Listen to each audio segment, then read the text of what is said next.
This firm in Essex, which now employs 150 people, produced its first scrambling motorbike in 1953, when the sport was beginning really to get onto its feet.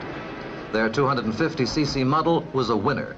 It was tough, maneuverable, and fast on the scrambling track, and orders for it soon poured in. Today, in a highly competitive market, more than 10,000 specialist motorcycles have been sold by this one small firm, 75% of them for export. America is its largest overseas customer. The secret of such success in a highly specialized field has obviously been attention to detail. If the smallest part for the machine could not be obtained exactly as required, the company turned to and made it themselves.